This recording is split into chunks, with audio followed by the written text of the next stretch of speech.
Oke, live-nya sudah on. Baik, Shalom. Salam sejahtera dari saya, Heni, menyapa Anda, baik yang ada di Zoom maupun yang ada di live streaming. Saya mau menyapa dulu Bapak narasumber kita, Bapak Pendeta Yudi Lengkong. Shalom Pak Yudi. Shalom Ibu, shalom saudara-saudara. Ya, senang Bapak ada bersama-sama kami karena kami akan menerima berkat dari pengajaran tentang sejarah penebusan. Bapak Ibu yang terkasih di dalam Tuhan, sebelum kita memulai acara ini, saya akan memimpin dulu di dalam doa. Mari kita satukan hati dalam doa. Bapak Surgawi, terima kasih untuk malam hari indah ini. Kami akan masuk di dalam sesi pengajaran sejarah penebusan. Engkau telah mengirimkan anakmu, Pendeta Yudi Lengkong, di tengah-tengah kami untuk menyampaikan pengajaran sejarah penebusan yang sangat luar biasa dan diakui oleh seluruh dunia. Pengajaran yang betul-betul mengagumkan, membukakan satu pewawasan yang luar biasa bagi setiap kami. Bapak Surgawi, hamba percaya melalui pengajaran sejarah penebusan kami semakin mendalam, kami semakin mengerti akan kebenaran firman Tuhan. Bapa, mampukan kami, mampukan hambamu Pendeta Yudi untuk menyampaikan ini, dan biarlah seluruh tim yang bekerja di belakang layar ya Bapak, Engkau juga menyertai mereka, sehingga acara pengajaran hari ini sungguh memberkati baik yang ada di Zoom maupun yang ada di luar sana. Kami naikkan syukur, hormat hanya bagi namamu. Amin. Bapak Ibu yang terkasih, sudah tidak sabar lagi, tetapi mari kita melihat dulu profil siapakah yang mengajar kita malam hari ini. Kita akan melihat jejaknya ya, karirnya, pendidikannya. Dipersilakan kepada operator kami. Shalom semua, berjumpa kembali dengan tema Adonai. Dan pada kesempatan kali ini kita akan berkenalan dengan pembicara kita, yakni Bapak Pendeta Yudi M. Lengkong. Dan berikut adalah profil singkat dari beliau.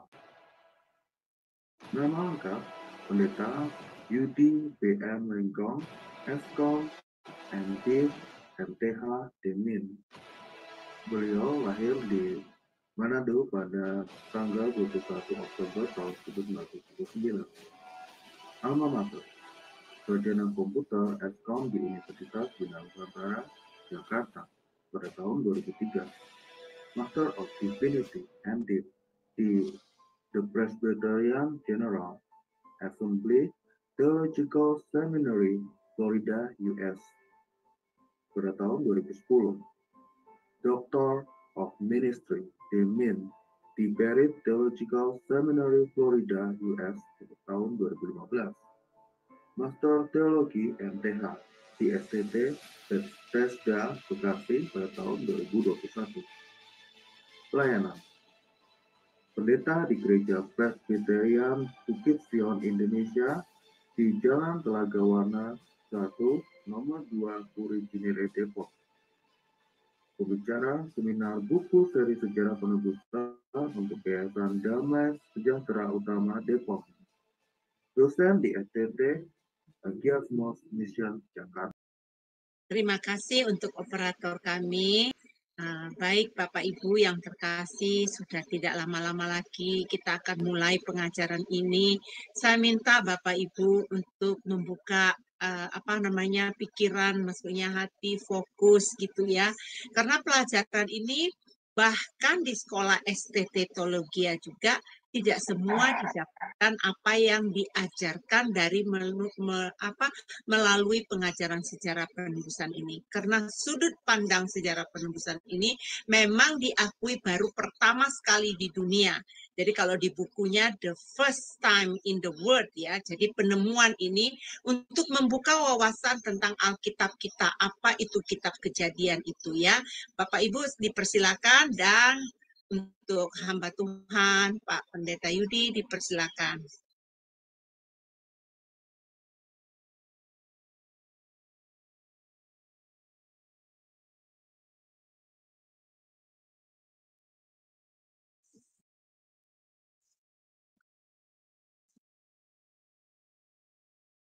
Baik, Bapak Ibu.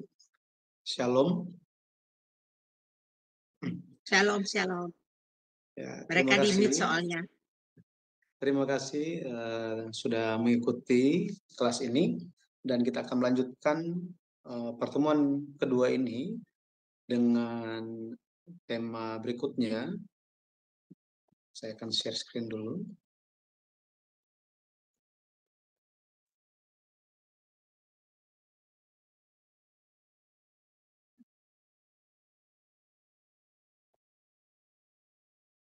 Oke, Sudah kelihatan. Sudah kelihatan ya? Sudah. Tema hari ini adalah silsilah kain hari ini. Silsilah kain hari ini.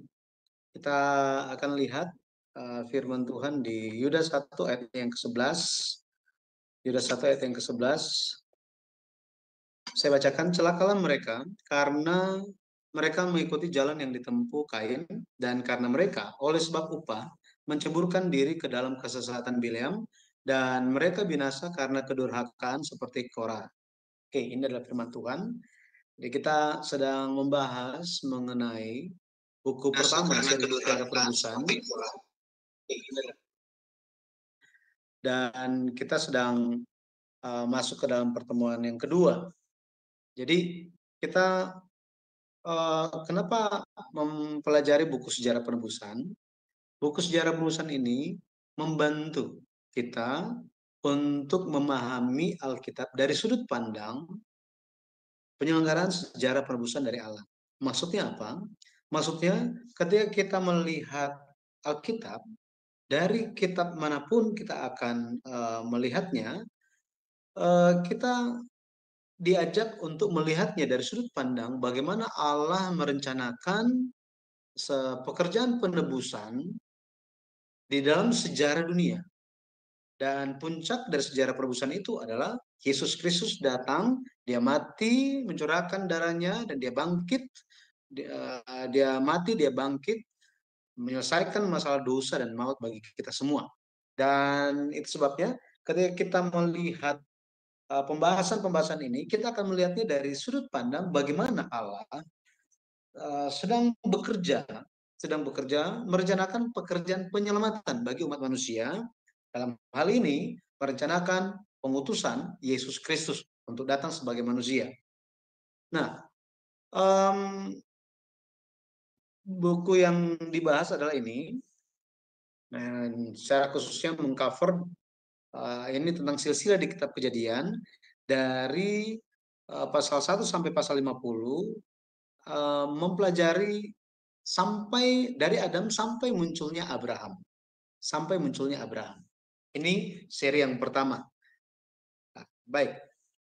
Kalau kita lihat mengenai konteks ayat yang kita baca hari ini, Yudas 1 ini, ayat 11, ini berbicara kalau LAI dia kasih tema itu, topiknya, itu tentang hukuman atas guru-guru palsu. Karena di zaman para rasul, mereka sementara tersebar, orang Kristen tersebar sampai ke banyak tempat, sambil mereka menjaga iman, tapi ternyata muncul juga orang-orang yang menyimpang dari jalan Tuhan. Orang-orang yang menyimpang seperti ini, mereka sebenarnya mereka percaya, tetapi pada akhirnya menjadi orang yang tidak percaya. Dan Yudas 1 ayat 11 menyamakan mereka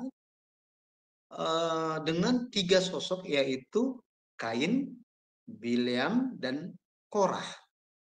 Jadi di sini kita bisa lihat Kain tetap dibicarakan sebagai orang yang awalnya percaya tetapi dia menyimpang dan berakhir menjadi orang yang tidak percaya. Kain dia tetap dibahas meskipun 4.000 tahun telah berlalu. Ini luar biasa. Betul ya? Dari kitab Kejadian sampai kitab Yudas ini ada rentang waktu sekitar 4.000 tahun. Tetapi tetap dibahas. Itu sebabnya firman Tuhan pun bagi kita hari ini, jangan sampai kita yang awalnya percaya atau orang yang kita kenal dimulai dengan percaya, ada iman kepada Yesus, tetapi pada akhirnya menyimpang dan meninggalkan jalan Tuhan, sebaliknya mengikuti jalan Kain. Mari kita melihat mengenai Kain ini. Kita akan melihat mengenai Kain ini. Jadi Kain, Adam, dia memiliki 2 anak. Setelah dia dan istrinya diusir dari Taman Eden, dan mereka itu di luar Taman Eden memiliki 2 anak. Yang pertama itu Kain, yang kedua Habel. Tetapi Kain, sang kakak, membunuh Habel, adiknya. Setelah ini, pada akhirnya Allah memberikan kepada Adam benih yang lain. Kalau kita baca di Kejadian 4 ayat 25, Allah memberikan Set sebagai pengganti Habel. Nah, ini merupakan karunia Allah, pemberian Allah bagi Adam untuk menggantikan Habel yang telah dibunuh oleh Kain, katanya. Kalau kita baca di Kejadian 4 ayat 25. Nah, pada akhirnya, kalau kita perhatikan di dalam Alkitab, Kejadian pasal 4 membahas tentang garis keturunan atau silsilah dari Kain. Setelah bahas mengenai dia, pada bagian akhir dimunculkan, Alkitab dengan sengaja memunculkan sosok yang lain sebagai garis keturunan Adam yang berbeda, yang berbeda dari Kain, yang jahat. Ini garis keturunan yang Allah pada akhirnya berikan sebagai pengganti Habel, orang yang benar. Jadi di dalam kitab Kejadian mulailah pembagian itu. Bukan pembagian sebenarnya, terbagilah silsilah, yaitu silsilah Kain dan silsilah Set yang beriman. Nah, hari ini kita akan lihat bersama-sama mengenai silsilah Kain. Silsilah Kain. Seperti apa garis keturunan Kain ini? Seperti apa garis keturunan ini? Garis keturunan Kain ini. Awalnya mari kita bicara tentang Kain terlebih dahulu. Kita bicara mengenai Kain. Kain, dia menjadi milik si jahat. Dia menjadi milik si jahat. Kalau kita lihat di 1 Yohanes 3 ayat 12. 1 Yohanes 3 ayat 12. Di situ dikatakan, bukan seperti Kain yang berasal dari si jahat dan yang membunuh adiknya. Dan apakah sebabnya ia membunuhnya? Sebab segala perbuatannya jahat dan perbuatan adiknya benar. Di sini dikatakan Kain itu berasal dari si jahat, katanya. Berasal dari si jahat. Tetapi pertanyaannya bagi kita, apakah Kain ini memang jahat dari awalnya? Kain, dia bukan jahat dari awal. Memang di dalam Adam yang telah jatuh dosa, ada baik dan jahat di dalam diri mereka.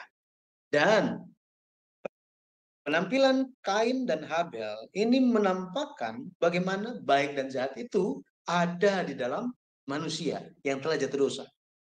Dalam hal ini,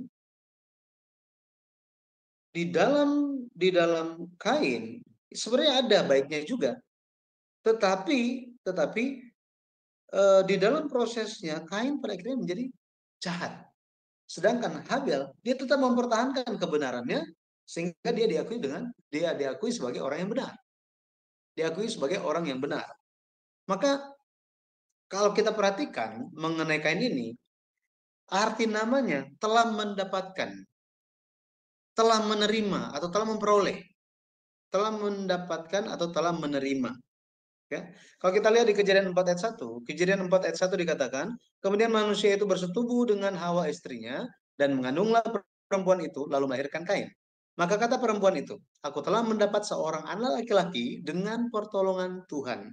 Di sini kata mendapat, ya, telah mendapatkan. Kain, bahasa Ibraninya. Jadi lewat hal ini, ya, lewat Kejadian 4 ayat 1, kita bisa melihat bahwa Hawa, meskipun dia itu telah diusir dari Taman Eden, dia memiliki iman kepada Allah. Dia percaya kepada Tuhan. Makanya dia memberikan pengakuan, aku telah mendapat seorang anak laki-laki dengan pertolongan Tuhan. Tidak mungkin jika dia tidak percaya Tuhan, maka dia bisa memberikan pengakuan seperti ini. Kalau kita ingat ayat firman Tuhan yang mengatakan bahwa apa? Bahwa dengan seorang manusia itu dia percaya. Ya, dia percaya dengan hatinya, tetapi dengan mulut dia memberikan pengakuan. Betul ya? Makanya ketika dibaptis, seseorang itu ditanya pengakuan imannya. Apakah engkau mengaku engkau adalah orang yang berdosa dan mengakui Yesus Kristus adalah Tuhan Juru Selamatmu? Amin. Aku percaya. Ya. Artinya apa? Dia menyatakan pengakuan imannya. Kejadian 4 ayat 1 merupakan pengakuan dari seorang Hawa. Dia telah mendapatkan anak laki-laki dengan pertolongan Tuhan. Nah, Kain yang didapatkan lewat pertolongan Tuhan, tetapi pada akhirnya dia menjadi pembunuh adiknya, seorang pembunuh, gitu ya. Pada akhirnya menjadi pertanyaan, kok dia bisa menjadi pembunuh? Betul ya? Kok dia bisa menjadi pembunuh? Jika kita melihat orang-orang di sekitar kita, ada orang yang kita tahu kayaknya ini orang baik, dia udah hidup benar, dia itu pokoknya kita kenal orangnya atau setidaknya pernah dengar orang itu baik. Tiba-tiba orang itu berakhirnya buruk. Maka akan muncul pertanyaan, kok bisa ya? Apa yang terjadi ya?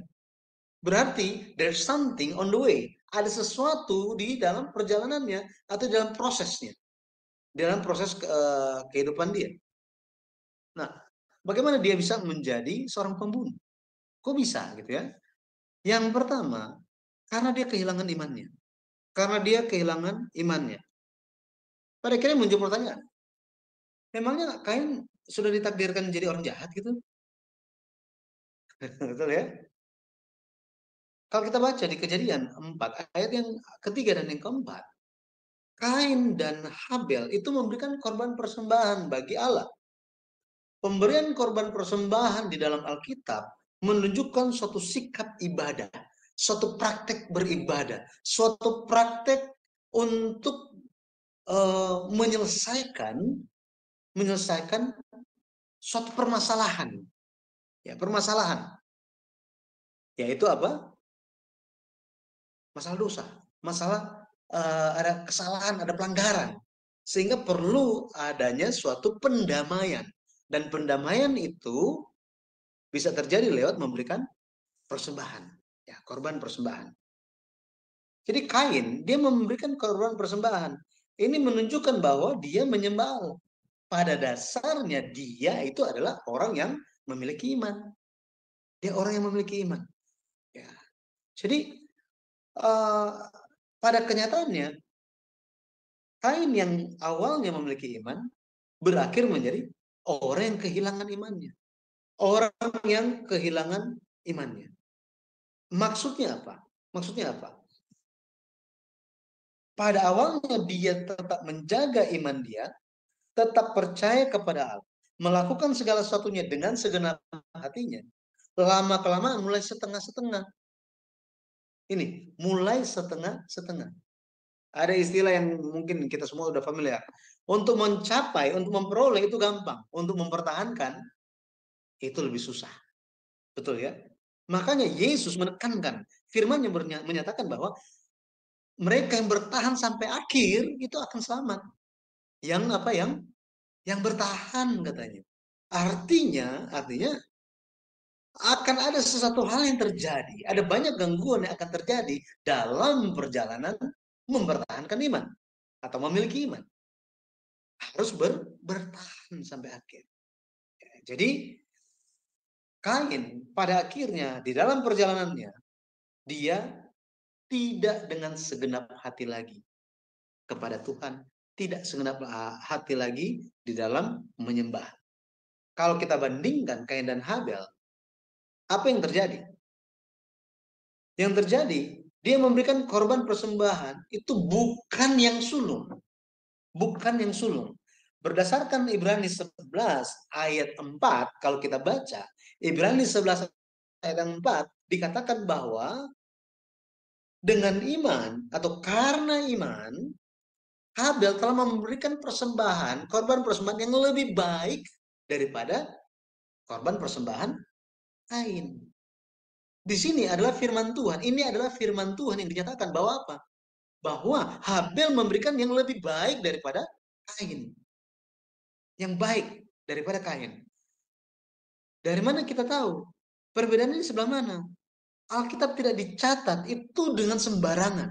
Alkitab yang kita pegang hari ini, yang diakui, itu merupakan 100% firman Tuhan. Jika Alkitab bukan 100% firman Tuhan, sia-sialah iman kita. Makanya rasul-rasul pun mereka menekankan apa yang mereka imani. Apa yang mereka imani. Ini seperti membangun rumah. Kita membangunnya dengan iman yang setengah-setengah. Kita membangun dengan apa? Dengan batu atau kita campur-campur aja. Ya ini batu sebelah sini, di sebelah sini pasir aja. Yesus katakan, jika membangun di atas batu, maka jika diserang badai akan bertahan. Tetapi rumah yang dibangun di atas pasir itu akan runtuh seketika. Maka iman terhadap firman di dalam Alkitab itu harus 100%. Nggak boleh setengah-setengah. Jika setengah-setengah, kita akan berakhir sebagai kaum liberal yang tidak percaya Alkitab sebagai 100% firman Tuhan. Nah, jadi firman Tuhan ditulis dengan detail, dikatakan di Kejadian 4 ayat yang keempat bahwa Habel memberikan yang sulung kepada Tuhan. Yang sulung. Di sini kita bisa melihat bagaimana Habel tetap konsisten di dalam memberikan yang terbaik untuk Tuhan. Kain awalnya yang terbaik sesuai dengan yang diajarkan. Akan tetap yang diajarkan oleh orang tua. Akan tetapi di dalam perjalanannya dia mulai berubah. Mulai berubah dan mulai berubah. Ya, mulai berubah. Perbuatannya dinilai jahat oleh Tuhan. Bukan cuma satu, tetapi dikatakan segala perbuatannya jahat. Jadi dimulai dengan iman yang setengah-setengah, akhirnya mulai ragu, akhirnya mulai jauh, dan tidak ada lagi takut akan Tuhan. Tidak ada lagi. Sehingga dia jalankan semuanya, semaunya dia. Tanpa peduli Tuhan itu adalah maha kuasa, maha tahu. Ketika Tuhan tanya dia, di mana Habil adikmu itu? Apakah dia langsung bertobat? Enggak, dia nggak bertobat. Dia nggak bertobat. Dia menyangkal apa? Aku tidak tahu. Emang saya penjaga adikku? Wow. Dia lupa bahwa apa Tuhan maha tahu. Tuhan tanya bukan gara-gara Tuhan tidak tahu. Tetapi Tuhan lagi memberikan kesempatan untuk dia berbalik kepada Tuhan. Tetapi bahkan sampai akhir dia tidak menjaga imannya. Tidak menjaga imannya. Sangat berbeda dengan Habil. Allah melihat perbuatannya benar. Karena Habil menjaga imannya. Menjaga imannya. Ini membawa suatu pengajaran sangat penting bagi kita. Banyak yang melihat itu perjanjian lama sudah tidak relevansi dengan zaman sekarang. Itu sangat tidak masuk akal. Sangat tidak masuk akal. Kenapa? Karena Alkitab itu adalah untuk kita yang percaya. Bukan buat yang nggak percaya. Tapi bagi yang percaya. Maka bagi kita semua, mari kita jaga iman sampai akhir, gitu ya. Jaga iman sampai akhir. Nah, kalau kita lihat Ibrani 11 ayat 4 tadi, ya, karena iman Habil telah mempersembahkan kepada Allah korban yang lebih baik daripada korban Kain. Ya, korban Kain. Dan kalau kita lihat mengenai sikap hati yang memprioritaskan Tuhan, memberikan persembahan yang terbaik bagi Tuhan, Amsal 3 ayat 9 dikatakan, muliakanlah Tuhan. Dari apa? Dan hormati Tuhan dengan apa? Dengan hasil pertama. Hasil pertama dari kambing dombamu dan yang sulung dari segala hasil tanah. Makanya konsep ini tidak pernah berubah bahkan sampai hari ini. Ketika Allah menyatakan semua buah di dalam taman ini boleh kamu makan buahnya kecuali yang itu. Buah dari pohon pengetahuan tentang yang baik dan yang jahat. Jangan kamu makan buahnya. Sebab pada hari yang kamu makannya, pasti engkau mati. Artinya apa? Artinya ada yang telah dikhususkan, ada yang telah dipisahkan. Ada yang telah dipisahkan. Ini, jangan. Yang lainnya boleh, yang itu jangan. 7 hari, ada 1 hari, jangan. Itu bukan punya kita. Gitu ya. Itu ada dalam kuasa Tuhan. jangan kita ambil. Sama seperti itu, ya, memberikan persembahan yang terbaik, kita memuliakan nama Tuhan, ya, yang sulung katanya. Oke. Jadi kenapa Kain menjadi seorang pembunuh? Yang pertama, dia kehilangan imannya. Yang kedua, Kain telah menghilangkan kesempatan untuk bertobat. Dia menghilangkan, bukan kehilangan gara-gara tidak sengaja, gara-gara kondisi, gara-gara keadaan, bukan. Tetapi dia sengaja menghilangkan kesempatan untuk bertobat. Nah, ini sangat-sangat dahsyat. Jika melewatkan kesempatan untuk bertobat, pada akhirnya pintu itu ditutup, sudah tidak bisa kembali lagi. Nggak bisa kembali lagi. Ya, jadi Tuhan berikan dia kesempatan. Adakah kesempatan pertobatan bagi Kain? Yes, ada. Ada. Ya. Itu diberikan. Kejadian 4 ayat 5 sampai 9. Tapi sayangnya dia melewatkan kesempatan itu. Pada akhirnya kesempatan dari Allah bagi kita itu pun diberikan. Supaya kita terus memegang dia, terus mendekat kepadanya. Mari kita pegang ini, ya. Jangan kita lewatkan seperti yang Kain lakukan. Nah, yang pertama, mari kita lihat kesempatan yang pertama. Itu ketika Tuhan tidak menerima korban persembahannya. Jadi persembahan Kain itu tidak diterima oleh Tuhan. Dia menjadi marah. Hatinya panas. Hatinya panas. Waktu itu Tuhan tanya kepada dia. Kejadian 4 ayat 5 sampai 6. Tetapi Kain dan korban persembahannya tidak diindahkannya. Lalu Kain menjadi sangat panas dan mukanya muram. Firman Tuhan kepada Kain, "Mengapa hatimu panas dan mukamu muram?" Tuhan tanya kepada dia. Tuhan tanya. Perkataan Tuhan ini sementara menusuk hatinya. Firman Tuhan kita perlu ingat. Ibrani 4 ayat 12 katakan, firman Tuhan itu seperti pedang bermata dua, menusuk sangat dalam, sampai memisahkan jiwa dan roh katanya. Artinya apa? Firman itu bukan untuk orang yang lain. Firman adalah untuk kita. Jika kita tertusuk oleh firman Tuhan, maka puji Tuhan. Puji Tuhan. Banyak peristiwa terjadi. Pendeta nggak tahu apa-apa, apa yang sedang terjadi gitu ya dalam diri setiap jemaatnya. Ketika sampaikan firman Tuhan, tersinggung, udah nggak muncul lagi di gereja. Pendeta itu bikin saya tersinggung. Waduh, ini sangat apa ya, perlu diperhatikan gitu ya. Ketika firman disampaikan, itu benar-benar untuk kita, benar-benar untuk kita. Firman Tuhan, mengapa hatimu panas? Mengapa mukamu muram? Tuhan tanya kepada dia. Bahkan Tuhan bilang, Tuhan lanjut, ayat yang ke-7. Ayat yang ke-7, Tuhan bilang apa? Tuhan bilang, apakah kamu tidak akan berseri jika engkau berbuat baik? Tetapi jika engkau tidak berbuat baik, dosa sudah mengintip di depan pintu. Ya sangat menggoda engkau. Tetapi engkau harus berkuasa atasnya. Kita lihat di sini bahwa apa? Yang terjadi adalah Allah bukan hanya menegur dia. Bukan hanya menegur, tetapi Allah apa?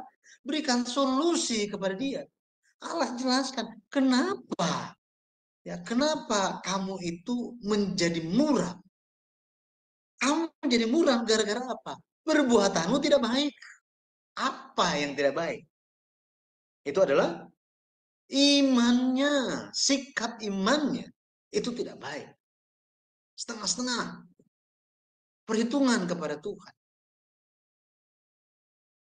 Pada akhirnya Tuhan bilang, jika kamu tidak berbuat baik, kamu biarkan itu, dosa mengintip, dia akan menggoda engkau dengan luar biasa. Tapi engkau harus berkuasa atasnya. Ini merupakan kesempatan yang luar biasa.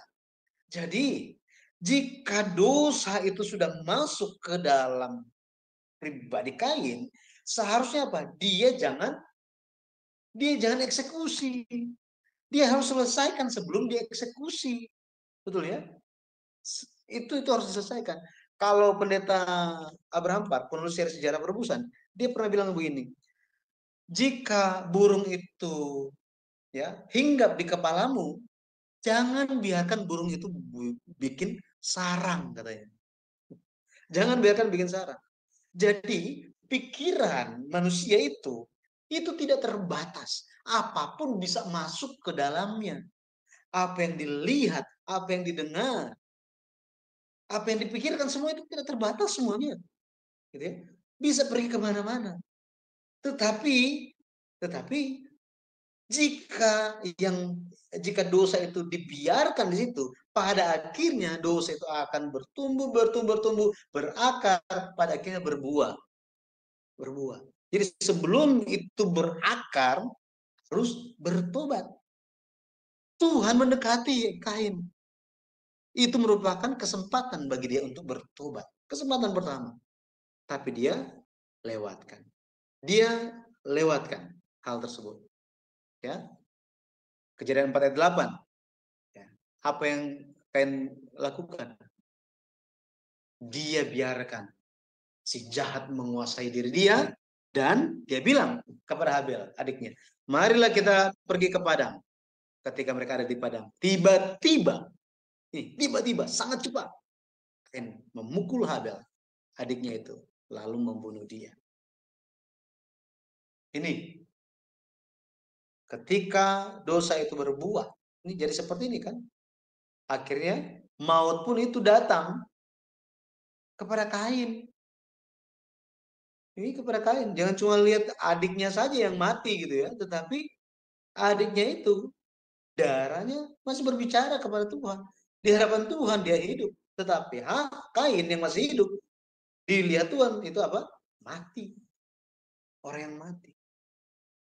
Jadi ketika dosa itu dibiarkan, maka muncullah buahnya, puncaknya, ujungnya kematian. Ya. Kesempatan yang kedua, Allah berikan kepada Kain. Ya, Allah berikan kepada Kain. Setelah Kain membunuh adiknya, Habel, Allah datang kepada dia. Allah bilang apa? Di mana Habel adikmu itu? Jawabnya, aku tidak tahu. Apakah aku penjaga adikku? Seperti tadi yang saya sampaikan. Allah tanya ini bukan gara-gara dia tidak tahu. Bukan gara-gara dia tidak tahu. Tetapi Allah sedang menuntut pertobatan bagi dia. Allah sedang menantikan pertobatan. Tetapi dia melewatkannya dengan sengaja.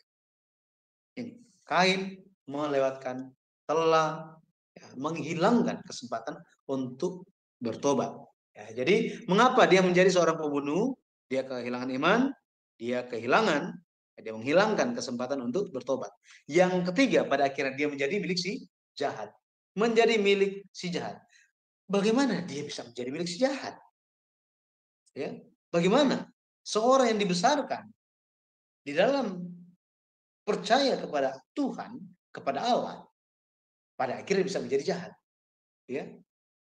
1 Yohanes 3 ayat yang ke-12 dikatakan, bukan seperti Kain yang berasal dari si jahat dan yang membunuh adiknya. Dan apakah sebabnya ia membunuhnya? Sebab segala perbuatannya jahat dan perbuatan adiknya benar. 1 Yohanes 3 ayat 9 dikatakan, setiap orang yang lahir dari Allah tidak berbuat dosa lagi. Sebab benih ilahi tetap ada di dalam dia dan ia tidak dapat berbuat dosa. Karena ia lahir dari Allah. Ia lahir dari Allah. Kalau kita lihat di sini, benih ilahi tetap ada di dalam dia. Ia tidak dapat berbuat dosa karena ia lahir dari Allah. Ada benih ilahi. Menurut Lukas kalau kita lihat Lukas 8 ayat yang ke-11, inilah arti perumpamaan itu. Benih itu ialah firman Tuhan, firman Allah. Benih itu adalah firman Allah. Kita semua menjadi anak-anak Allah gara-gara apa? Gara-gara firman-Nya ada di dalam kita. Injil disampaikan kepada kita, kita percaya, pada akhirnya benih itu ada di dalam kita. Kita menjadi milik Allah. Dituntut dari kita semua adalah apa? Jangan berbuat dosa seperti ini. Memang masih daging, tetapi apa? Tapi kita perlu menyadari bahwa kita semua lahir dari Allah. Lahir dari Allah. Makanya firman itu harus ada di dalam kita. Yesus perlu ada di dalam kita. Perlu ada di dalam kita. Jika polisi ada di dalam kita, jika polisi ada di samping kita, nah kita nggak bisa melanggar kan? Nggak bisa melanggar. Memang lebih sulit. Kenapa? Karena Tuhan itu tidak kelihatan. Itulah perlu iman. Perlu iman. Ya. Nah, jadi yang pertanyaannya bagaimana benih dosa? Bagaimana benih dosa itu bisa ada di dalam Kain? Dosa dan kejahatan itu kok bisa ada di dalam Kain? Nah, Pendeta Abraham Part menjelaskan melalui perumpamaan Yesus di Matius 13 ayat 24 sampai 30. Matius 13 ayat 24 sampai 30. Seorang penabur, dia hanya menaburkan benih yang baik, benih gandum saja. Dia taburkan di ladang, benih gandum. Tapi ketika bertumbuh, loh, kok lalangnya ada? Setahu kita itu cuma ditaburkannya gandum saja. Pengerja-pengerja itu mereka kebingungan. Mereka tanya, apa yang terjadi? Oh, ketika mereka lagi tidur, semua orang itu tertidur. Iblis datang, taburkan lalang.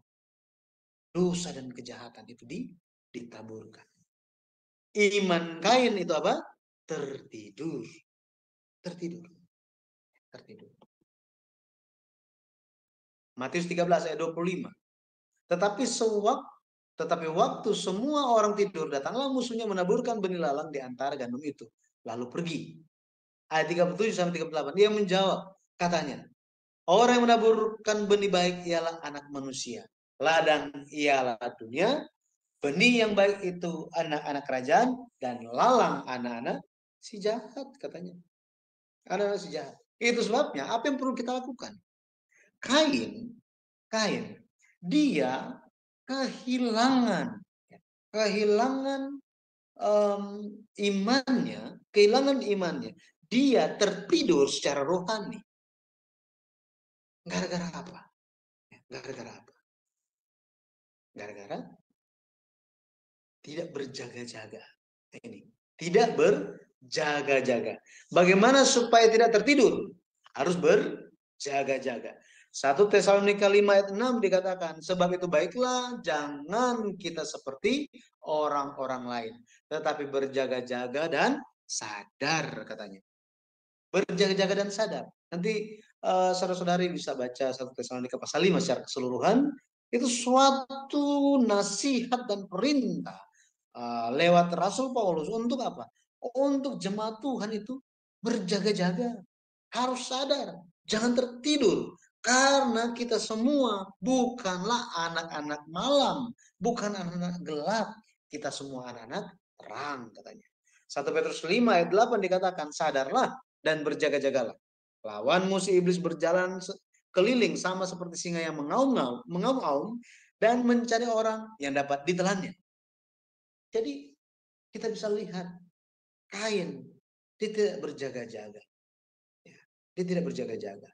Maka sangat penting bagi kita jemaat kudus untuk apa? Berjaga-jaga dalam hal doa dan ucapan syukur. Betul ya? Makanya Rasulullah selalu bilang apa? Ketika berbicara mengenai hal ini selalu dia bilang, mari kita berjaga-jaga dengan berjaga-jaga, tetap sadar.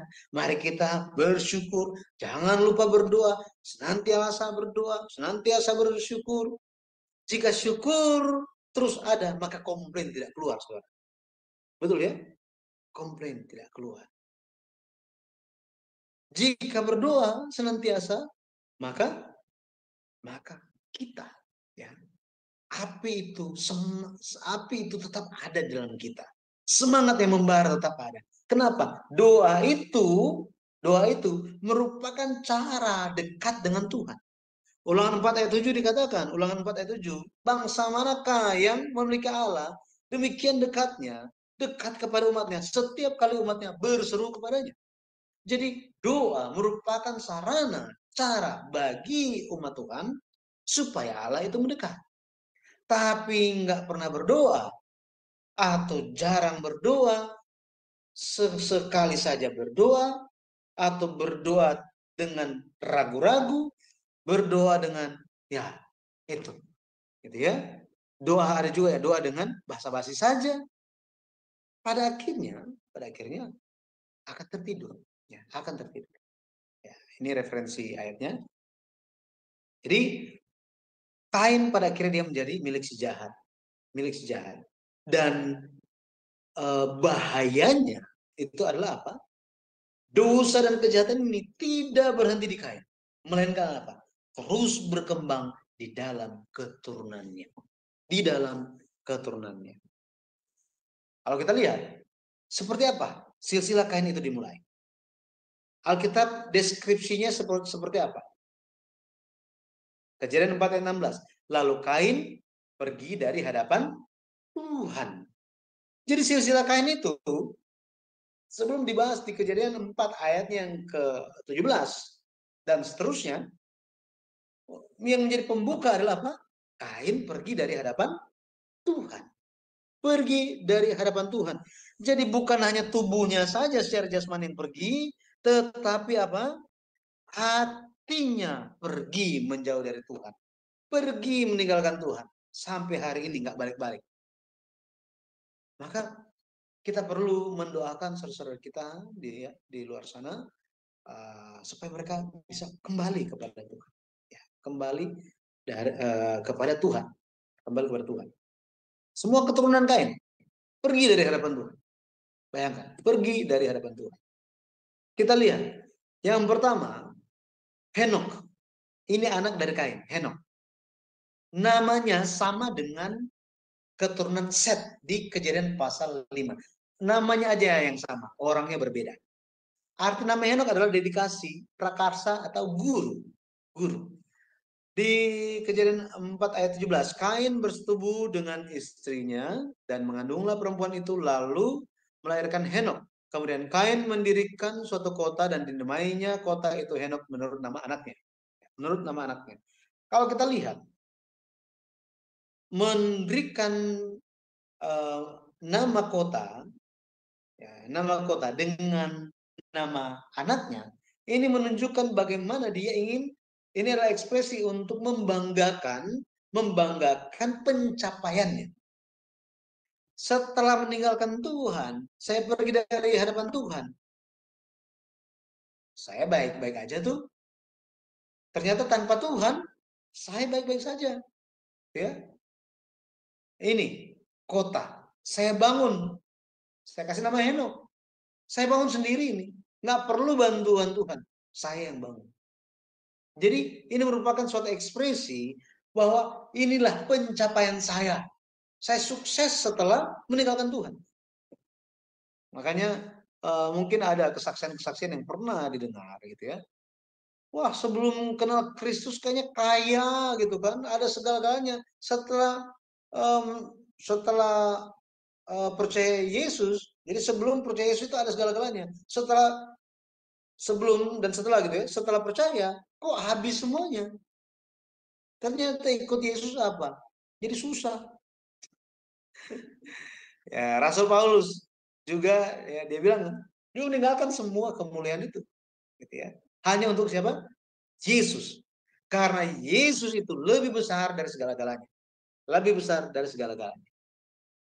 Kain, dia menamakan anaknya Henok. Henok, dedikasi, dipersembahkan. Artinya Henok ini dipersembahkan didedikasikan untuk humanisme dunia. Yang penting manusia, Tuhan nanti saja. Ini seperti ini. Lebih lagi Henok, dia memberikan nama anaknya Irat. Irat. Ya, Irat arti namanya buronan, pelarian, membual. Ya, melebih-lebihkan. Kejadian 4 ayat 18, bagi Henok lahirlah Irat. Irat. Orang tua mana yang mau kasih nama anaknya buronan, pelarian, membual? Betul ya? Ini ingat, memberikan nama kepada seorang anak ini mencerminkan iman dari orang tua, harapan dari orang tua gitu ya. Harapan dari orang tua atau seperti apa pola pikir orang tua atau ya yang sejenis seperti itu. Itu nama yang diberikan oleh orang tua. Bukan hanya identitas saja, tetapi di dalam nama seseorang itu terkandunglah harapan dari orang tua. Ira, berarti apa? Di sini kita bisa memahami tafsirannya adalah Henok mau menamakan anaknya Ira. Untuk dengan kata lain dia sementara berkata bahwa apa? Kami bisa luput dari hukuman Tuhan, dari pengawasan Tuhan. Tuhan tidak bisa menjangkau kita. Pemazmur bilang apa? Pemazmur bilang, kemanakah aku dapat pergi? Menjauhi rohmu Tuhan. Ku berlari apa? Sampai tinggi ke langit, engkau ada di sana. Bayangkan. Jadi Tuhan ada di mana-mana, tetapi Henok memberikan pengakuan bahwa apa? Kami bisa luput dari jangkauan Tuhan. Dia menyombongkan, membual, melebih-lebihkan pencapaian anaknya. Ya, pencapaian dirinya dan anaknya. Irat. Ini Irat. Irat mendapatkan anak dan memberikan nama Mehuyael. Bagi Henok lahirlah Irat, dan Irat itu memperanakan Mehuyael. Arti nama Mehuyael dihapuskan Allah secara total atau dihapuskan tanpa jejak oleh Allah. Bayangkan siapa yang mau kasih nama anaknya seperti ini. Ya. Kalau Allah itu ada, coba hapuskan, coba hilangin anak saya. Waduh. Kita bisa lihat dosa dan kejahatan dimulai di dalam Kain. Tanpa pertobatan, akhirnya makin berakar, makin parah dan makin parah. Makin parah. Ya. Mehuyael. Ya, Mehuyael. Kemudian Metusael, dia dapat anak Metusael. Metusael itu bisa memiliki dua arti. Ya, dua arti. Manusia Allah atau manusia neraka. Ya. Kalau Sael itu akar katanya Seol, maka ini jadi neraka, gitu ya. Tapi kalau hanya El saja, jadi Mat itu dan El, maka itu menjadi manusia Allah. Tapi kalau kita lihat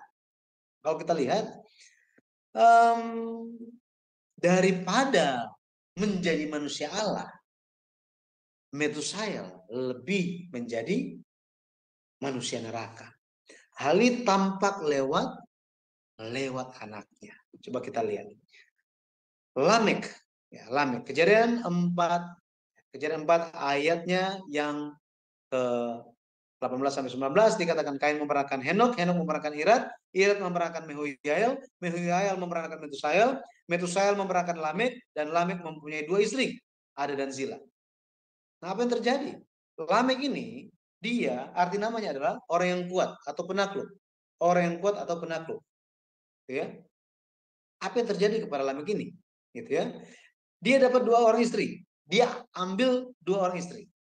Sehingga Lamek merupakan orang pertama yang memperkenalkan kawin dengan lebih dari 1 istri.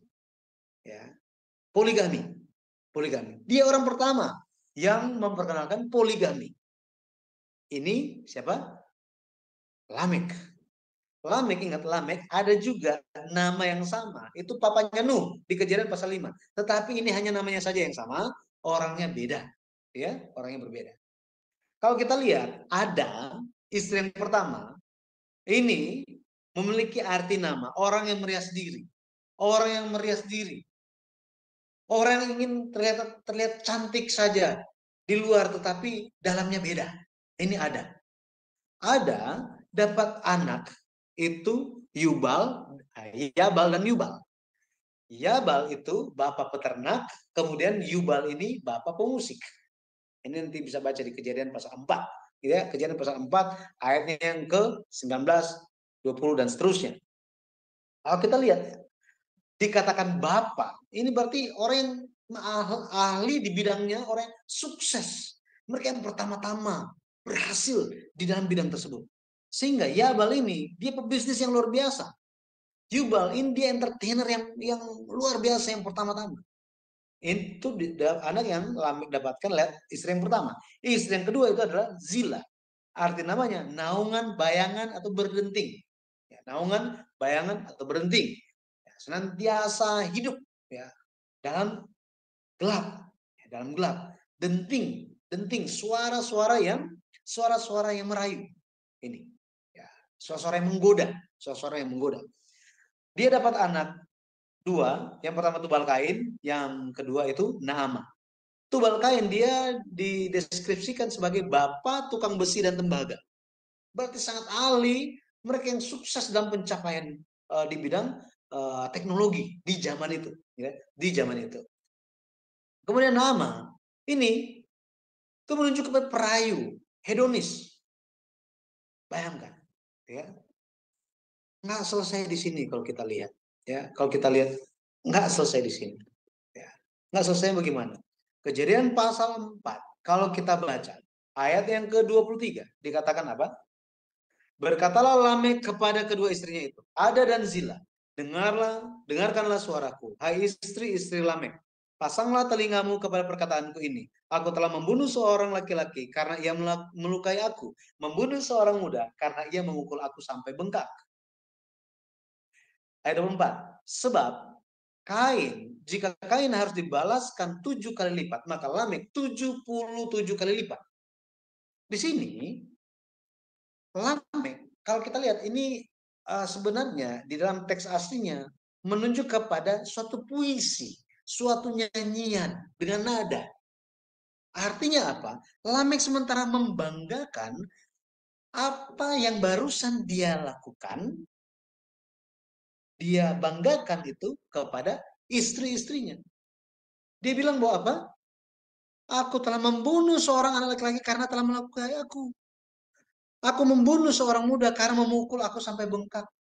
Jadi Lamek ini dia adalah orang yang bukan hanya dikenal sebagai poligamis pertama yang memperkenalkan poligami itu kepada dunia, tetapi yang kedua dia juga tidak menghargai nyawa dari Allah, hidup dari Allah atas manusia. Dia bunuh orang semau dia. Dia bunuh orang semau dia. Dia melakukan kekerasan ya, kepada orang karena hanya luka sedikit saja. Ya. Ayat 24 lebih mengejutkan lagi. Dia menggunakan firman Allah untuk membenarkan diri dia. Padahal Tuhan sekalipun tidak pernah berbicara kepada dia. Tuhan hanya bicara kepada Kain. Aku akan melindungi kamu. Gitu ya. Jika ada yang membunuh kamu, gitu ya, aku akan balaskan 7 kali lipat. Dengan ini, jadi di sini kita bisa lihat bahkan dari Kain, dari zamannya Kain sampai kepada Lamek, perkataan Kain itu terus ada dari masa ke masa. Betul ya? Sampai-sampai Lamek bilang apa? Jika Kain harus dibalas 7 kali lipat, maka Lamek 77 kali lipat. Ini dia sementara membenarkan diri dia, menggunakan firman Tuhan untuk melindungi diri sendiri. Membenarkan diri sendiri. Ini sangat bahaya. Ya, sangat bahaya. Menggunakan firman Tuhan untuk pembenaran kesalahan. Nah, ini. Apalagi pendeta-pendeta seperti saya, ini harus berjaga-jaga. Ya, berjaga-jaga. Hamba-hamba Tuhan itu harus berjaga-jaga. Jangan menggunakan firman Tuhan untuk membenarkan diri sendiri. Membenarkan diri sendiri. Apalagi untuk melindungi, menutupi dosa dan kejahatan. Nah, itu merupakan dosa sangat-sangat besar. Ya, kesalahan yang sangat berat di hadapan Tuhan. Ini yang dilakukan oleh Lamek. Ya, oleh Lamek. Maka kita bisa lihat bahwa apa dasar perbedaan garis keturunan Kain dan garis keturunan Set? Ini kesimpulannya. Ya, kesimpulannya. Apa dasar perbedaan garis keturunan Kain, silsilah Kain dan silsilah Set? Ya, kita bisa lihat garis keturunan Kain ini mereka melakukan menampakkan pencapaian di dunia dengan luar biasa. Hanya untuk apa? Berpusat pada diri mereka. Egosentris. Berpusat kepada diri sendiri. Kepada manusianya. Kain membangun sebuah kota, namakan kota itu sesuai nama anaknya Henok. Yabal, dia apa? Oh, yang mahir berbisnis. Pertama-tama, Yubal, oh dia wah, ahli, dia sangat sukses dalam musik. Tubal Kain, oh aduh luar biasa dalam teknologi pada zaman itu. Berpusat untuk apa? Untuk diri sendiri saja. Humanisme. Tetapi berbeda. Garis keturunan Set di Kejadian pasal 5 yang dicatat hanyalah pencapaian iman mereka. Hanyalah pencapaian iman mereka. Di zaman Enos, orang-orang mulai memanggil nama Tuhan. Henok, dia memiliki iman yang bergaul atau berjalan bersama dengan Tuhan. Kejadian 5 ayat 24. Lamek, dia memiliki iman. Iman yang apa? Iman yang menantikan pemulihan Mesias. Kejadian 5 ayat 29. Nuh, dia taat membangun Bahtera. Kejadian 6 sampai 7. Jadi yang yang menjadi fokus kehidupan dari orang-orang beriman keturunan dari Set itu adalah apa? Hidup mereka dengan Tuhan. Bagaimana supaya kebenaran, keadilan Tuhan itu terus berdiri teguh di dalam kehidupan mereka. Sedangkan di garis keturunan Kain seperti apa? Makin hari makin terfokus kepada diri sendiri. Makanya Rasul Paulus bilang apa? Makin mendekat hari akhir, orang akan hanya mengasihi diri sendiri. Mengasihi diri sendiri, nggak peduli mengenai yang lain. Apalagi tentang Tuhan. Ini dunia yang sedang kita hidup zaman sekarang. Hidup zaman sekarang. Nah, kalau kita lihat di Roma 8 ayat 5 sampai 13, Roma 8 ayat 5 sampai 13 referensinya. Jadi terfokus hanya kepada kedagingan saja. Kepada kedagingan saja. Jadi pada akhirnya penutup dari saya ya. Yudas 1 ayat 11 dikatakan, celakalah mereka karena mereka mengikuti jalan yang ditempuh Kain, dan karena mereka oleh sebab upah menceburkan diri ke dalam kesesatan Bileam, dan mereka binasa karena kedurhakaan seperti Korah. Ini menjadi pesan bagi kita, mari kita jangan sampai mengikuti jalan Kain, pada akhirnya menjadi keturunan Kain hari ini. Tetapi mari kita senantiasa mengikuti jalan-jalan yang diperkenalkan oleh Tuhan lewat firman di dalam Alkitab. Nah, lewat mempelajari buku seri sejarah perusahaan, mengajak kita, membantu kita untuk lebih lagi memahami firman Tuhan yang ada di dalam Alkitab. Saya menyarankan untuk kita memilikinya dan membacanya dengan sambil memegang Alkitab. Ya, Alkitab untuk kita bisa lebih memahami akan firman Tuhan.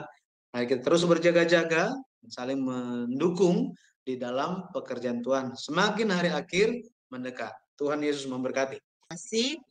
Baik, pertanyaannya akan dimulai sekarang. Bapak Ibu tolong ikut serta mengambil bagian mana tadi atau apa yang mau ditambahkan, apa yang mau di make sure ya, mau diyakinkan mengenai penjelasan tadi, dipersilakan. Nah, baik untuk Ibu Rachel kami mempersilakan. Silakan Bu Rachel. Shalom, Pak Pendeta Shalom. Yudi, Sis Eni, selamat malam. Luar biasa, ini penjelasannya Pak Yudi, karena diringkas tapi sangat jelas. Ya kebetulan saya juga belajar sejarah penebusan ini dan selalu tertarik untuk terus mencari tahu lebih dalam lagi. Pak Pendeta, saya mau nanya, ada dua hal. Pertama adalah yang saya ingin ketahui, bahasa Adam dan bahasa Kain bercakap-cakap dengan Tuhan itu bahasanya bagaimana, Pak Pendeta? Yang kedua, bagaimana saat Kain berbicara dengan Tuhan berbicara dengan Kain? Kalau dengan Adam karena bersama-sama tidak di Taman Eden. Tapi kalau dengan Kain, bagaimana caranya Tuhan itu berbicara dengan Kain? Apakah menampakkan diri dalam bentuk yang lain atau bagaimana Pak Pendeta? Terima kasih Pak Yudi. Baik, Ibu. Ya, dipersilakan Pak. Ya, terima kasih pertanyaannya. Yang pertama itu ditanyakan bahasanya bahasa apa gitu ya. Bahasa apa gitu. Ada pandangan-pandangan mengenai bahasa yang digunakan, gitu ya, bahasa-bahasa yang digunakan. Ada yang mempertahankan, oh itu memang bahasa Aram, ya, Aramaik. Ada juga yang bilang itu bahasa Ibrani. Bahkan, oh itu kan bahasa-bahasa ini, akhirnya bahasa Semitik. Ya, Semitik karena itu mulai dikenal, gitu ya. Bahasa di dalam Alkitab itu di Kejadian pasal 10, ya Kejadian pasal 10 bahwa mereka itu berkembang pada akhirnya keturunan dari Sem, Ham dan Yafet, ya, menurut dari kaum-kaum mereka dengan bahasa mereka juga, gitu ya. Jadi bahasa apa yang digunakan, yang dipakai oleh mereka, sebenarnya Alkitab tidak menyatakannya secara langsung pakai bahasa apa, gitu, gitu ya. Ini karena Alkitab nggak kasih tahu. Sekali lagi Alkitab tidak kasih tahu. Tetapi ketika kita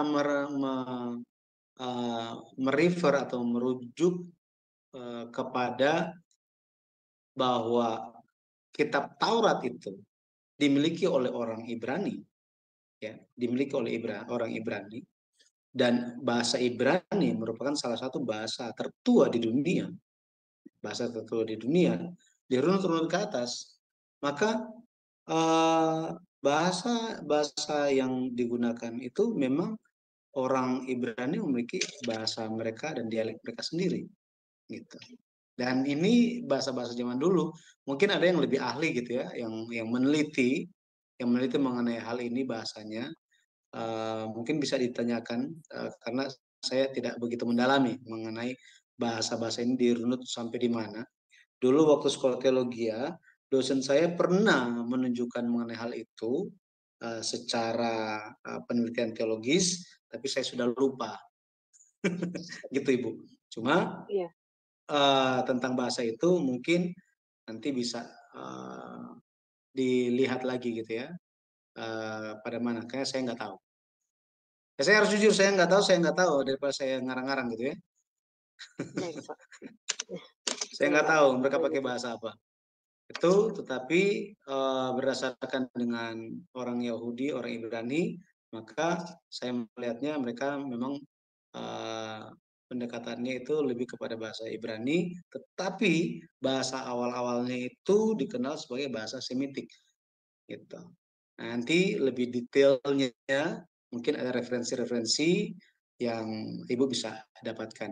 Mungkin ada teman-teman yang lain tahu mengenai hal itu. Nah, yang berikutnya itu tentang apa tadi? Tentang bagaimana cara Tuhan itu Oke, bertemu dengan menampakkan diri Kain. kepada Kain gitu ya. Tuhan berfirman kepada Kain. Alkitab menyatakan bahwa Allah itu langsung berfirman, gitu ya. Maka di dalam Alkitab itu bagaimana Allah itu menyampaikan firman-Nya, kehendaknya itu berbagai macam cara.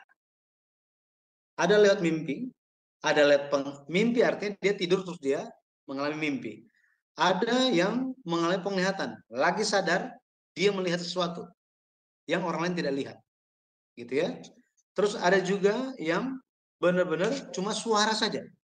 Di saat yang sama, di saat itu juga muncul suara. Ada seperti itu juga. Ada juga bagaimana Tuhan itu bermanifestasi atau dalam wujud manusia. Itu pun terjadi. Entah itu Tuhan sendiri atau itu malaikat Tuhan atau hanya malaikat saja. Itu terjadi. Nah, kalau kita melihat Kain di situ, sepertinya karena tidak ada tulisan langsung mengenai hal itu, sepertinya itu langsung langsung dia dengar suara. Nah, seperti itu, Ibu. Baik, terima kasih. Ya, sama-sama Ibu. Ya, maaf ya, Baik. itu yang pertama itu ada tugas lagi, mungkin nanti bisa cari referensi di luar sana. Baik, sampai ketemu hari Minggu, Pak Pendeta. Ya, sampai ketemu. Ya, Tuhan Yesus Baik, memberkati. makasih. Terima kasih, Raquel. Terima kasih. Baik, ada lagi Bapak Ibu. persiapkan ya. Sebelumnya saya akan mempertanyakan ini kepada Pak Pendeta. Pak Pendeta, kalau lihat dari buku Kejadian ya, kita kan melihat di buku Kejadian 5 itu, pasal 5 itu kan keturunan Set. Itu sangat jelas sekali ada tanggal kelahirannya dan ada tanggal kematiannya. Nah, kenapa di silsilahnya Kain itu tidak ada tanggal kematiannya itu?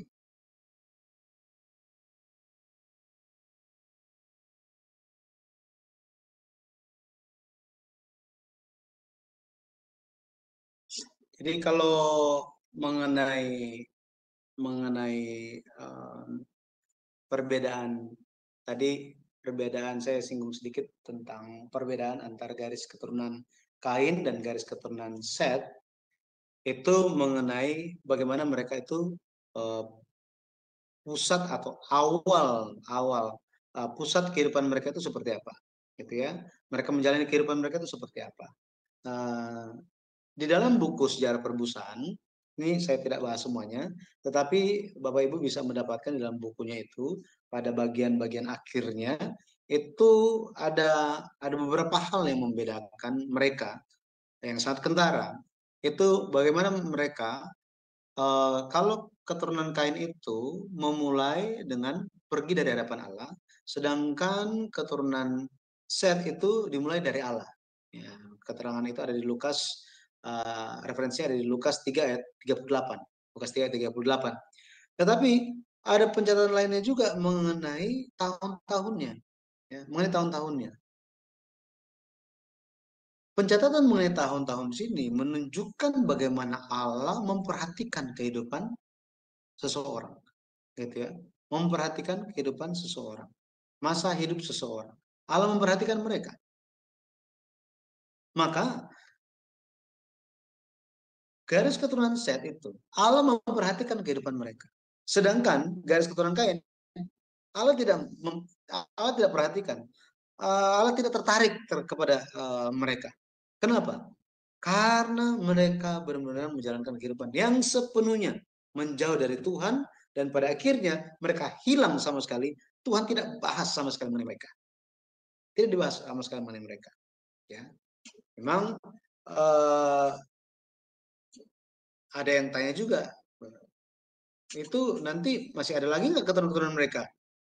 Ya, meskipun sudah tidak dicatat lagi, ya sudah tidak dicatat lagi setelah di Kejadian pasal 4, keturunan Kain itu berkembang juga, bertumbuh juga, jadi banyak. Ya, jadi banyak. Itu kita bisa lihat di Kejadian pasal 6. Kejadian pasal 6. Ekspresi tentang keturunan Kain itu adalah anak-anak perempuan dunia. Anak-anak perempuan dunia. Di Kejadian pasal 6 itu juga dikatakan anak-anak lelaki Allah. Ini menunjuk kepada keturunan dari silsilah Set. Ya, silsilah Set. Nah, tadi kenapa keturunan Kain itu tidak ada tahun-tahun kehidupan mereka? Karena Allah tidak tertarik kepada mereka. Allah tidak mengaruniakan kepada mereka panjang umur. Panjang umur. Makanya Allah tidak perhatikan sama sekali mengenai mereka. Allah mencatat dengan jelas umur-umur dari bapa leluhur iman di Kejadian pasal 5. Seperti apa usia mereka? Untuk menunjukkan bagaimana Allah menyertai kehidupan mereka dan mengaruniakan panjang umur bagi mereka. Ya, kayak kalau panjang umur kayak gitu, ini menambahkan hidup kekal yang pada akhirnya akan dimiliki oleh orang yang menjaga imannya. Betul ya? Karena apa yang Tuhan janjikan sejak pada mulanya menurut 1 Yohanes 2 ayat 25 itu adalah hidup yang kekal. Itu 1 ayat 2 juga bicara hal yang sama. Hidup yang kekal inilah yang Tuhan janjikan kepada manusia. Dan itu tampak lihat apa? Lihat tahun-tahun kehidupan dari keturunan Set. Nah, keturunan Kain, ya, Tuhan tidak perhatikan kepada mereka. Seperti itu, Ibu. Oke, Pak. Terima kasih. Jadi mengenai keturunan Kain ini sangat disayangkan hanya sampai 7 generasi doang ya, Pak ya, di dalam Alkitab ya. Ya, tidak dibahas lagi mengenai mereka. Iya, setelah itu nggak dibahas. Nah, ada yang berasumsi atau ada yang berpikiran, Pak, keturunan Kain ini punah waktu pada zamannya Nuh ya, Pak ya, waktu air bah itu. Ya, jadi ketika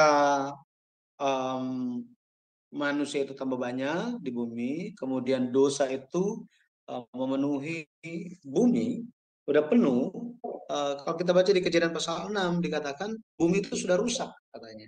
Dan Allah mengirimkan air bah, ya, air bah. Dan itu menghilangkan bukan hanya keturunan Kain saja, bukan hanya keturunan Kain saja, tetapi juga keturunan Set yang meninggalkan Allah.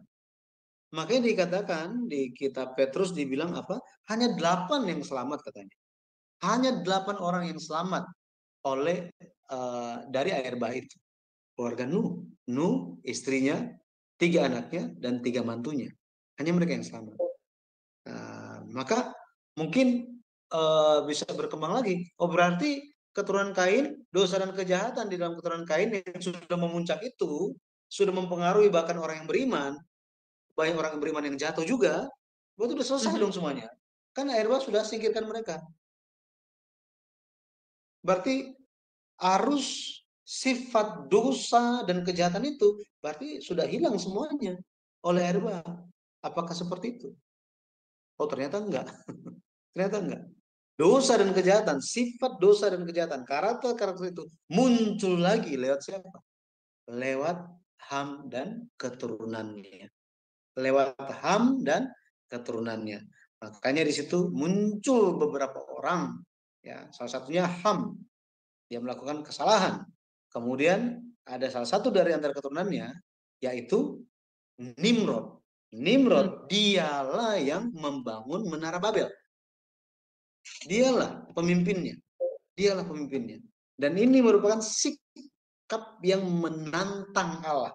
Bukan menentang saja, tapi nantang Tuhan. Nah, itu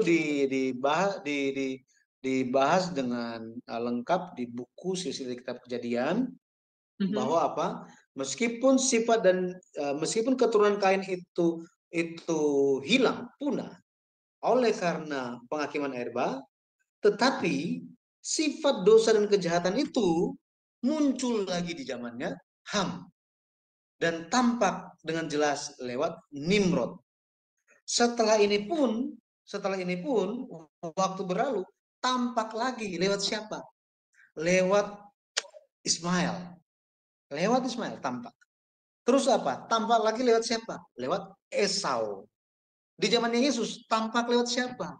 Lewat orang-orang Yahudi yang menentang Yesus.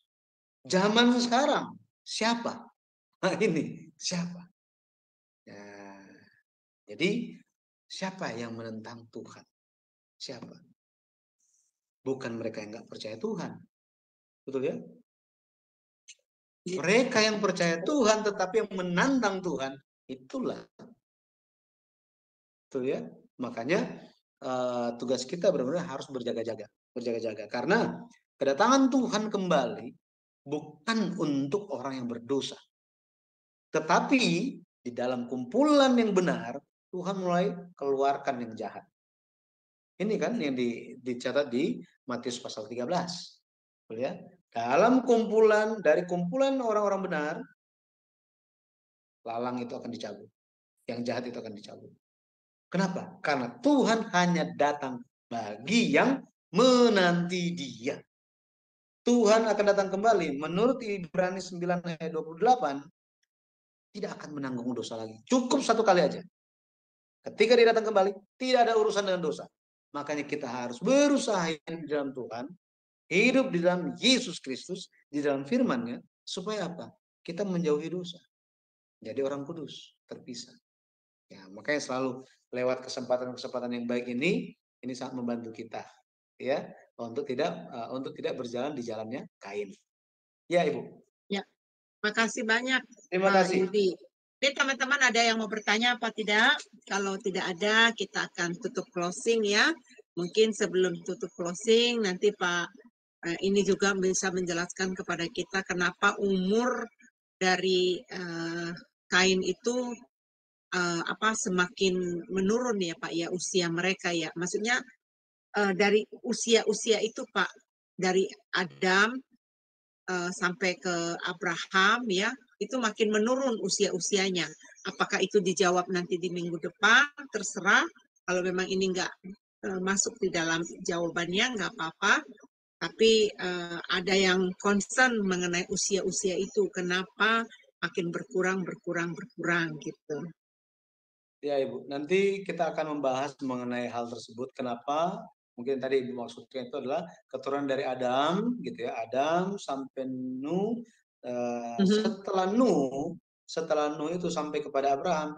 Ini umur manusia di silsilah Kejadian pasal 11 kok makin berkurang, kok makin makin pendek gitu. Ya, Iya. itu ada pembahasannya, ada faktor-faktor penyebabnya yang kita akan bahas. Itu di dalam pertemuan yang ke-5 sepertinya. Ya, kita akan lihat yang ke-5 atau yang ke-4. Nanti kita akan lihat sama-sama. Baik. Jadi teman-teman, kelas kita ini ya hari ini kita baru masuk ke pelajaran yang kedua ya. Kemarin kita sudah belajar mengenai sejarah penebusan dalam silsilah yang diartikan dari Ulangan 32 ayat 7. Hari ini pelajaran kedua kita mengenai silsilah Kain pada hari ini, dan untuk minggu depan kita akan belajar mengenai pengaruh Adam kepada Nuh ya, pada iman, pengaruh Adam pada imannya Nuh. Ini sangat menarik teman-teman ya. Bapak Ibu tetap stay buat kita, ntar minggu depan kita akan menyambungkan pelajaran ini, dan sebelum kita minta doa penutup dan doa berkat, mungkin Pak Pendeta Yudi bisa menjelaskan kepada kita rangkuman sekali lagi apa aja yang telah kita pelajari hari ini. Terima kasih, Tuhan Yesus memberkati. Silakan Pak. Baik, jadi sebagai penutup dari acara kita, lewat garis keturunan Kain, kita bisa menyadari bahwa ada 2 garis keturunan yang mengalir sampai hari ini. Ada 2 garis keturunan yang mengalir sampai hari ini. Itu adalah garis keturunan atau silsilah garis keturunan dosa yang mengarah kepada maut, dan garis keturunan hidup, garis keturunan iman yang menuju kepada hidup. Nah, 2 garis ini terus berjalan sampai hari ini. Pada akhirnya, mari kita bercermin lewat tokoh-tokoh yang ada di dalam sejarah penebusan, tokoh-tokoh di dalam Alkitab. Kita belajar bercermin lewat mereka, sehingga kita pun tahu bagaimana kita hidup, menjalani kehidupan kita di hari-hari akhir ini. Pada akhirnya, kiranya Tuhan yang senantiasa memberikan kepada kita antusias untuk mengetahui, mengenal Alkitab lebih baik lagi dari sudut pandang Tuhan. Ya, Tuhan Yesus memberkati. Mari kita berdoa. Allah Bapa yang hidup, kami mengucap syukur karena Engkau telah memberkati kami lewat pelajaran pada malam hari ini.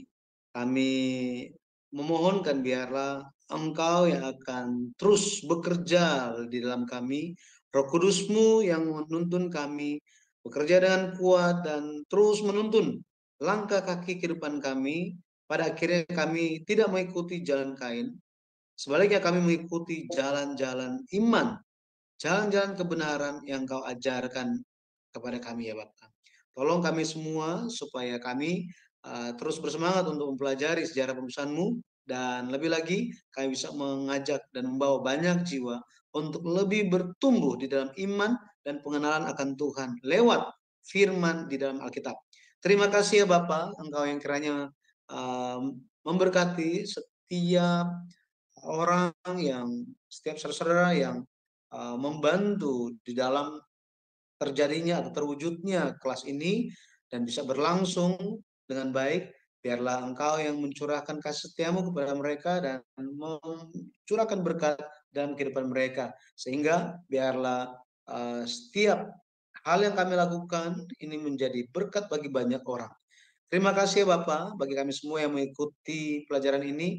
Engkau kiranya yang akan membimbing kami, memegang kami, dan kasih karunia-Mu yang akan senantiasa menyertai, membuat kami Bapak menjalani kehidupan kami dengan hikmat yang berasal daripada Tuhan. Pada akhirnya hal yang kami lakukan berkenan kepadamu, memuliakan nama-Mu, dan membawa banyak jiwa kepada keselamatan di dalam Yesus Kristus. Terima kasih ya Bapak, kami mengucap syukur kepadamu dengan meninggal nama Yesus Kristus yang kudus. Kami berdoa dengan penuh ucapan syukur. Amin. Amin, amin. Terima kasih Bapak Pendeta Yudi. Terima Dan kasih. iya, Tuhan Yesus memberkati. Saya mengizinkan operator untuk menutupkan live kita saat ini. Tuhan Yesus memberkati.